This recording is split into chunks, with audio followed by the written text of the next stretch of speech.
Let's start an adventure with the Pan Moto Gang. Dalam series ini kita menaklukkan Pulau Sumatera dengan motor-motor light adventure bike tahun 2024. Royal Enfield Himalayan 452, CF Moto 450, KTM 390 Adventure, BMW GS 310, dan Royal Enfield Scram 411. Menempuh Lampung, Krui, Bengkulu, Padang, Bukit Tinggi, Padang Sidempuan, Toba Samosir, Meulaboh, Banda Aceh, dan Sabang kilometer 0. Ayo simak perjalanan kita guys!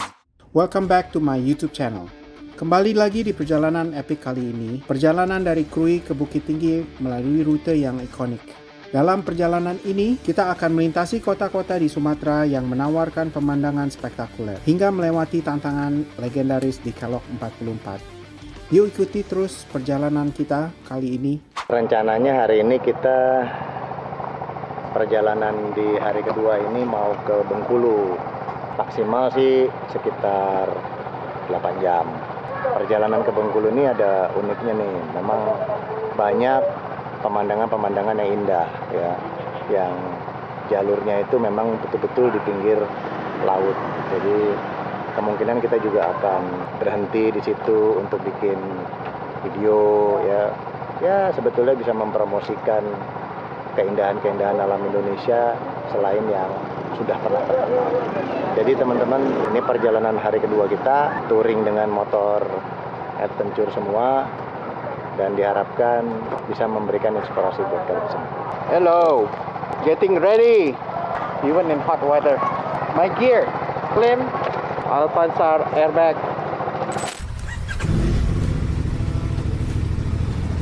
Jalan dulu ya. Ini adalah perjalanan hari kedua. Kita menuju ke Sabang. Perjalanan ini kita mulai dari Kabupaten Krui, ibu kota Kabupaten Pesisir Barat, yang terletak di Provinsi Lampung, Indonesia. Krui terkenal sebagai destinasi wisata pantai, terutama untuk para peselancar karena ombaknya yang bagus. Sebelum kita melanjutkan perjalanan kali ini, saya dan para riders mampir ke Pertamina pom bensin untuk mengisi persediaan bahan bakar.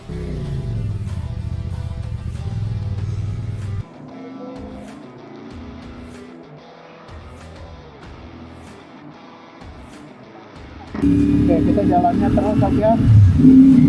Ini perjalanan yang sampai ke tujuan restoran yang tadi dimasukin sama Reza itu 320 kilo. Perjalanannya 7,5 jam. Perjalanan kali ini view-nya sangat bagus sekali. Dari mulai melewati hamparan sawah yang lebar, lalu kita melalui tikungan-tikungan dengan view pantai yang sangat indah, dan berhenti sejenak di jembatan Manila.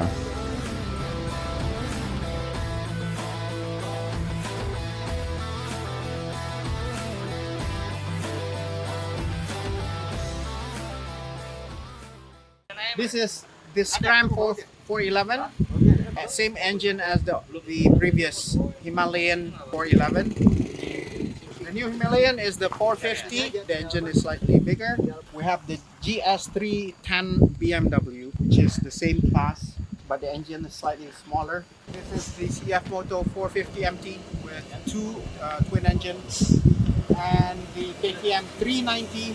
This is the only twin. Smooth.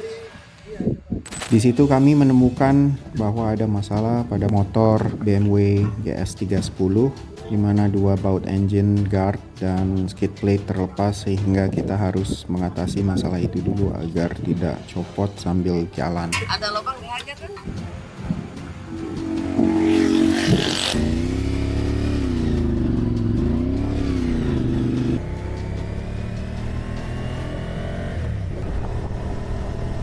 Kanan, ambil kanan guys. Oh, udah sampai. Ya tapi masih 250 kilo, 5,5 jam.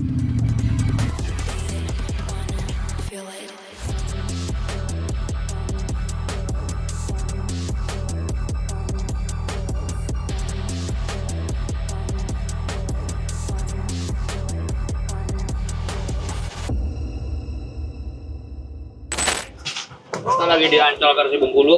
Kita makan bakso di Bengkulu. Enak, pinggir pantai. Venue-nya Ya nggak bisa lo dapet dong. Like kapan sih seumur hidup kita lewat ini, tempat ini terus naik motor. So yang mahalnya tuh experience, pengalaman dan teman-temannya. Ya nggak, ya nggak. Pokoknya nih bakso nggak ada di Jakarta karena baksonya view-nya laut. Biasanya kalau lu date nggak mungkin tempat gini, tapi Nggak mungkin. tapi ini pasti kita nggak mau lewatkan ya. Nggak mungkin. Yang paling enak pokoknya kemana lo pergi, siapa dulu pasangannya, teman-temannya asik-asik bos. Tuh lihat tuh, ada yang lagi kapelan. Oh, lihat tuh pengantin baru. Kalau nggak ada teamwork yang kerja sama yang baik, nggak akan jadi sampai di sini. Enjoy life, no complain, no regret. Sebelum melanjutkan perjalanan panjang esok hari, saya menyempatkan diri untuk latihan Muay Thai Panji dari Asta Sentul MMA di background pantai yang sangat indah. Setelah ini, kami akan kembali ke hotel dan beristirahat. Good night, guys.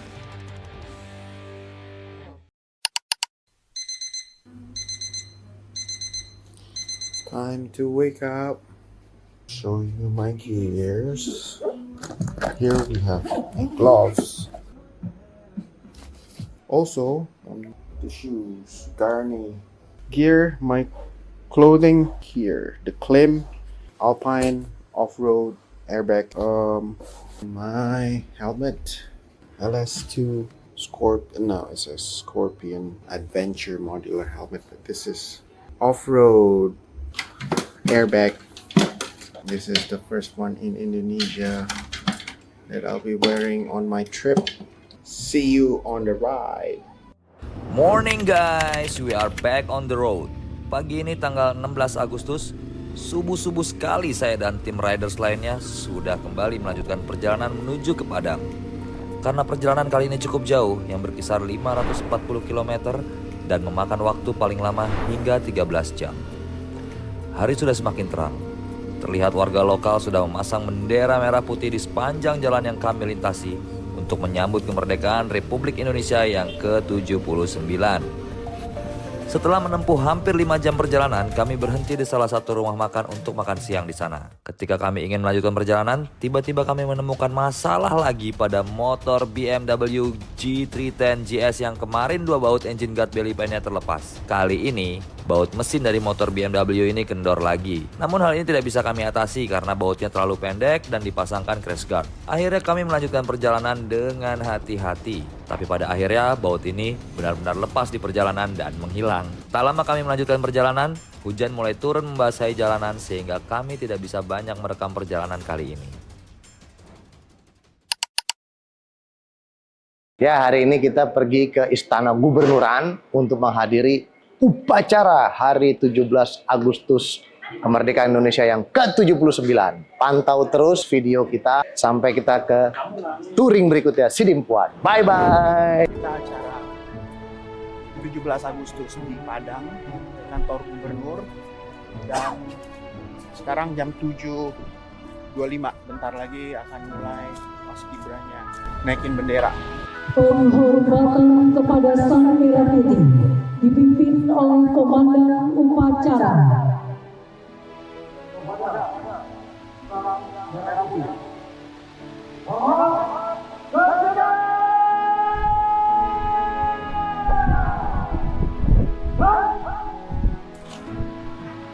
Suatu kehormatan bagi saya dan tim Riders Fun Moto diundang untuk menghadiri acara upacara 17 Agustus tahun ini langsung di Istana Gubernur Sumatera Barat. Kami mengikuti upacara dengan hikmat dan berjalan lancar hingga selesai. Ini kita mau pergi ke bengkel teman di Sumatera Barat di Padang. Kebetulan ini motor-motornya kan memang baru semua. Jadi baru nembus 1000 km nih.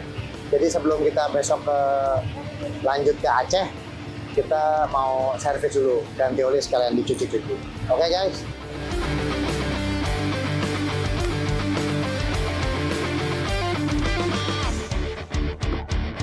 Nah, sekarang kita udah sampai nih. Tuh, nama workshopnya.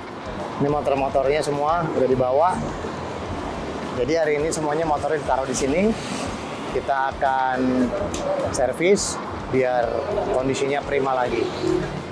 Kami mengecek kembali motor BMW G3 10GS yang kemarin bautnya sempat hilang di perjalanan. Dan kami juga menemukan adanya rembesan oli di bak magnet sebelah kiri. Di bengkel ini juga kami mengganti semua oli pada motor-motor kami menggunakan oli Motul 5100. Oli berkualitas tinggi yang dirancang untuk menjaga performa mesin tetap optimal dalam kondisi perjalanan yang berat. Oli ini membantu menjaga suhu mesin tetap terkendali selama perjalanan panjang. Sekarang motor udah pada kinclong, udah pada seger lagi.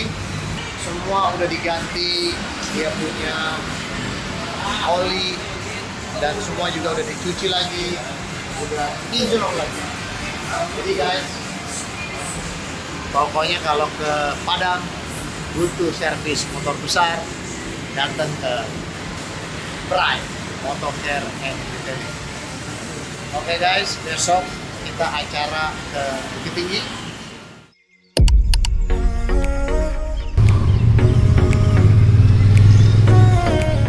We are going back on the road. Setelah bermalam di Padang, pagi ini saya dan tim riders melanjutkan perjalanan kami menuju Bukit Tinggi. Karena hari ini masih hangat dengan Hari Kemerdekaan Republik Indonesia, di perjalanan kami berpas-pasan dengan para rombongan komunitas sepeda. Sebelum memasuki Jalan Kelok 44, kami mampir ke Masjid Bayur di pesisir Danau Maninjau. Masjid Bayur ini tidak hanya menjadi tempat beribadah, tetapi juga saksi perjalanan waktu masyarakat sekitar. Dibangun dengan arsitektur khas Minangkabau, Masjid Bayur memiliki atap berbentuk gonjong yang mencerminkan kearifan lokal dan kekuatan budaya Minang. Letaknya yang berada di pesisir danau membuat suasana di masjid ini begitu damai. Selain menjadi tempat beribadah, Masjid Bayur juga menjadi simbol persatuan dan dedikasi yang diwariskan oleh para pendahulu, termasuk ayah saya, almarhum Datuk Hakim Tantawi, yang mendedikasikan hidupnya untuk membangun tempat beribadah bagi masyarakat. Setelah beristirahat sebentar, kami pun melanjutkan perjalanan untuk menaklukkan Kelok 44. Oke, kita mulai nanjak kawan-kawan.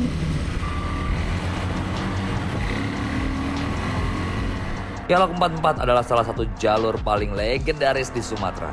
Jalan ini terkenal dengan tikungannya yang curam dan tajam. Ada 44 tikungan yang harus kita lewati untuk mencapai puncaknya. Sepanjang jalur ini, kita disuguhi pemandangan Danau Maninjau yang menakjubkan di bawah. Dengan udara yang sejuk dan segar, setiap tikungan menawarkan pemandangan baru yang lebih spektakuler dari sebelumnya. Jalur ini tidak hanya menantang, tapi juga penuh dengan keindahan alam yang luar biasa. Setelah menaklukkan Kelok 44, kita akhirnya sampai di hotel tempat kita menginap malam ini. Sekarang kita sudah di Bukit Tinggi dan kita bakal ke Ngarai Sianok. Tadi sempat makan di Family Restaurant Padang. 3 hari berturut-turut makan Padang siang malam. Waduh, ilah begah, enak. Baru sampai di Bukit Tinggi. Itu hotel kita namanya Grand Rocky. Sekarang kita mau jalan ke Ngarai Sianok, melihat panorama. Jangan lupa kalau main-main ke Bukit Tinggi, mampir ke Ngarai Sianok ya. Hello, we are at the Panorama Ngarai Sianok. Kita ngumpul di sini, everybody from the riders of Fun Moto Sumatra.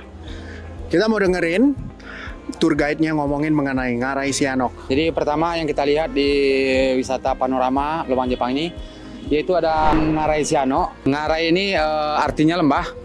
Nama lembahnya Sianok, itu pun yang diambil dari bahasa Minang dulunya, yang diartikan sebagai senyap. Dan itu pun juga ada kampung Sianok yang berasal dari tebing sebelah sana, peninggalan dari jajahan Belanda dulu. Nah, terjadinya Ngarai Sianok ini akibat daripada letusan gunung ratusan tahun yang lalu, yang posisi gunung meletusnya berlokasi di Danau Maninjau. Ratusan tahun yang lalu gunung meletus sampai habis dan terbelahlah antara dua perkampungan yang ada di sebelah sana sama sebelah sini. Dengan total panjang lembah Ngarai Sianok ini ada mencapai kurang lebih 17 kilo. Apa yang pernah ada di sini dulu? Kerajaan dulunya hanya yang diketuai atau dipimpini oleh Kerajaan Minangkabau, itu yang berlokasi hanya di Batu Sangkar. Kita bisa melihat ini bekas dari peninggalan dari jajahan Jepang dulunya, yang mana Jepang meninggalkan suatu kenang-kenangan seperti terowongan yang ada lubang Jepang berlokasi di sini dengan total panjang yang dibuka oleh pemerintah 1.470 meter. Yang kita tempuh nantinya hanya jalur utama 400 meter, itu pun sudah lihat keseluruhan. Karena berbentuk dalam terowongan Jepang ini seperti kamar-kamar Total kamarnya ini ada 21 bersifat connecting atau labirin.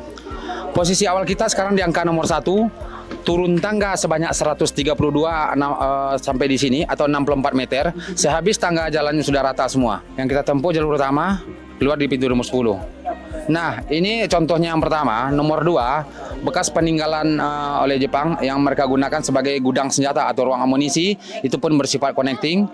Ada 2 bekas ruang makan untuk pekerja paksa kita atau ruang makan Romusa, 1 ruang sidang, dan 12 tempat tidur tentara-tentara Jepangnya. Di dalam lubang Jepang ini pun kita bisa lihat nantinya ada seperti penjara untuk tahanan yang tidak sanggup bekerja lagi, dan sengaja bersebelahan dengan dapur. Dapur dulunya hanya sebagai tipuan, karena dapur mereka jadikan sebagai dapur eksekusi, tempat penyiksaan dan pembantaian orang-orang kita. Satu lagi ada lubang bagian atas sana, sisi atas, nanti mereka gunakan sebagai lorong pengintaian, yang maksud dari pengintaian untuk mengintai warga setempat. Karena konsumsi makanan yang mereka dapatkan itu hasil rampasan dari penduduk lokal di sini. Di sinilah mereka mulai rampas. Dan ini pintu utama, awal start penggalian lubang Jepang berasal dari sini, bukan dari nomor 1. Ngarai Sianok dan Lobang Japang adalah objek wisata sejarah yang harus kita jaga dan lestarikan agar anak cucu kita tetap dapat mengetahui nilai-nilai historis yang terletak di Bukit Tinggi. Perjalanan kami belum selesai dan akan terus berlanjut hingga kami mencapai Sabang kilometer 0. Stay tune dan nantikan episode selanjutnya.